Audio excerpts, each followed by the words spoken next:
Assalamualaikum warahmatullahi wabarakatuh. Baik, kita akan melanjutkan materi pada hari ini masih tentang koordinat kartesius, yaitu posisi titik terhadap titik asal dan titik tertentu. Adapun tujuan pembelajaran yang akan kita capai nantinya yaitu setelah menyimak video ini kalian dapat yang pertama, memahami posisi titik terhadap titik asal 0,0 dengan baik. Yang kedua, memahami posisi titik terhadap titik tertentu A, B. Yang ketiga, menyelesaikan soal-soal yang berhubungan dengan kedudukan titik terhadap titik asal dan titik tertentu. Kemudian, di sini terdapat sebuah dena perkemahan. Kalian bisa melihatnya pada kegiatan perkemahan.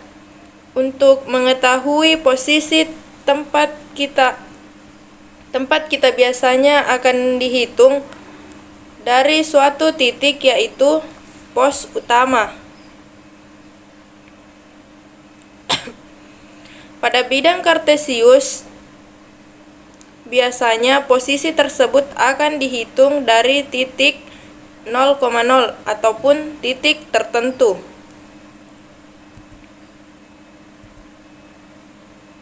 Kemudian, posisi titik terhadap titik asal dengan koordinat 0,0.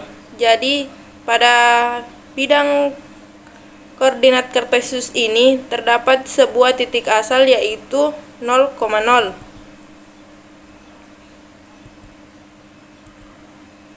Kemudian untuk sumbu Y ke kanan itu bernilai positif, sedangkan sumbu Y ke kiri bernilai negatif. Sumbu Y ke atas bernilai positif, sumbu Y ke bawah bernilai negatif. Nah, di sini terdapat sebuah titik A. Kita akan menghitungnya dari titik asal. Jadi dari titik 0 ke sumbu X itu 1, 2 satuan. Dari titik 0 ke sumbu Y itu 1, 2, 3 satuan ke atas dan 2 satuan ke kanan. Jadi koordinat titik A yaitu 2,3. Kemudian di sini kita akan menghitung lagi koordinat titik B. Garisnya hanya ke bawah. Jadi kita menghitungnya 1, 2, 3. Jadi 0,3. Koordinat 3 satuan ke bawah dan koordinat titik B yaitu 0,-3. Selanjutnya, posisi titik terhadap titik tertentu A, B. Pada koordinat kartesius terdapat sebuah titik P dengan koordinat -3, -1.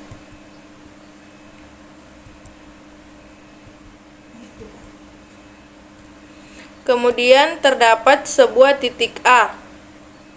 Posisi titik A terhadap titik P itu -3, 1.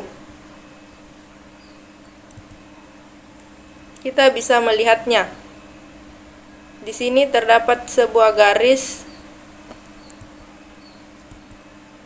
Kita bisa menghitungnya dari sini 1, 2, 3. Jadi 4 satuan ke kanan dan 1, 2 satuan ke atas. Maka koordinat titik A yaitu 1,3. Kemudian di sini ada sebuah contoh soal 1A. Terdapat sebuah gambar. Pertanyaannya, gambar di samping merupakan aliran sungai Gambar di samping merupakan aliran sungai. Kemudian sebutkan 5 koordinat yang dilalui sungai tersebut.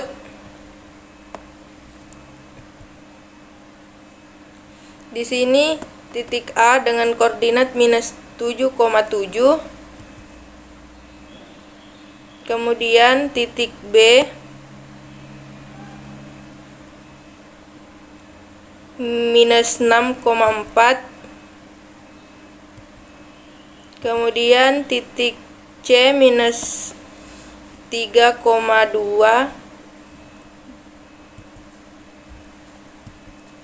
Titik D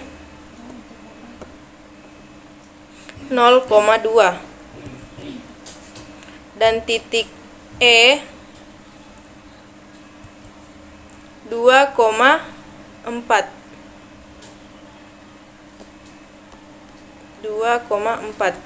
Jadi ini 5 koordinat titik yang dilalui sungai tersebut. Selanjutnya soal 1C.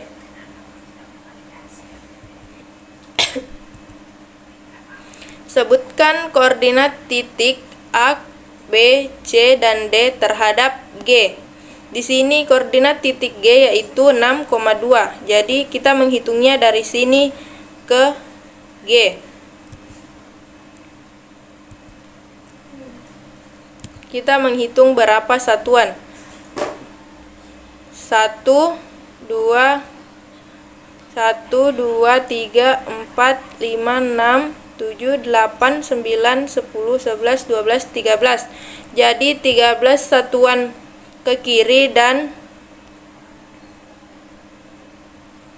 1, 2, 3, 4, 5 satuan ke atas dengan koordinat aksennya yaitu minus 13,5.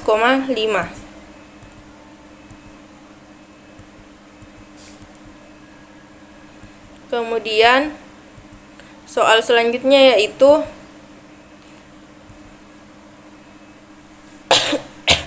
diketahui titik P 4, minus 5 serta Q 3,2, R 4,7, S minus 5,4 dan T minus 3,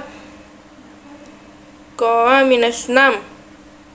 Tentukan koordinat titik Q, R, S, dan T terhadap P. Di sini titik P dengan koordinat 4, minus 5. Jadi untuk mencari Q aksennya itu cukup diperkurangkan antara nilai titik P dengan titik Q. Kita substitusikan nilainya di sini 4 dikurangi minus 5,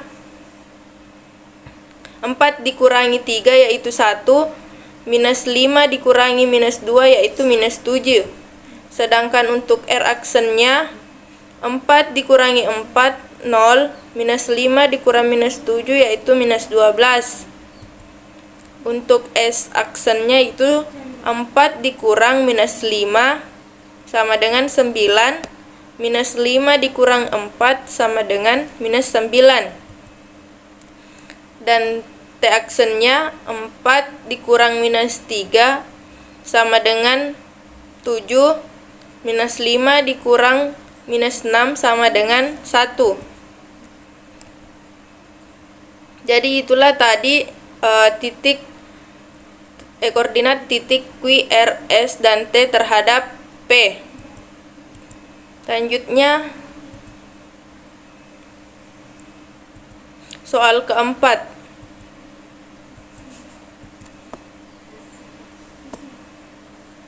Dalam sistem koordinat, seekor lalat bergerak dari titik 0,0 mengikuti pola 1 satuan ke atas dan 1 satuan ke kiri, 1 satuan ke bawah dan 1 satuan ke kanan, 1 satuan ke atas dan 1 satuan ke kiri, 1 satuan ke bawah dan 1 satuan ke kanan. Pertanyaannya, tentukan koordinat lalat setelah bergerak A 10 kali, B 20 kali. Penyelesaiannya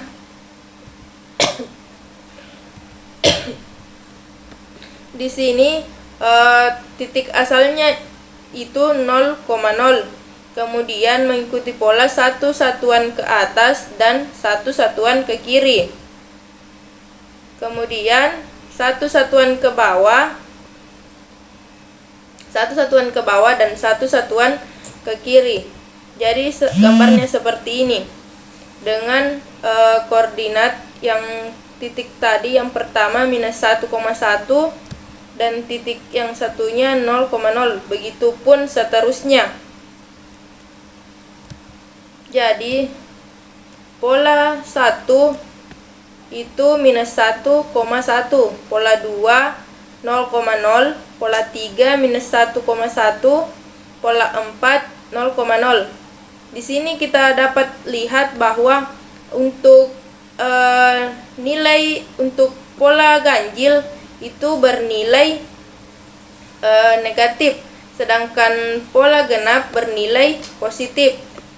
Nah, yang ditanyakan ini 10 kali, jadi pola 10 kali bergerak 0,0 dan untuk yang 20 kali bergerak juga 0,0. Ya, mungkin itu materi yang sempat saya sampaikan pada hari ini. Sekian dan terima kasih. Assalamualaikum warahmatullahi wabarakatuh.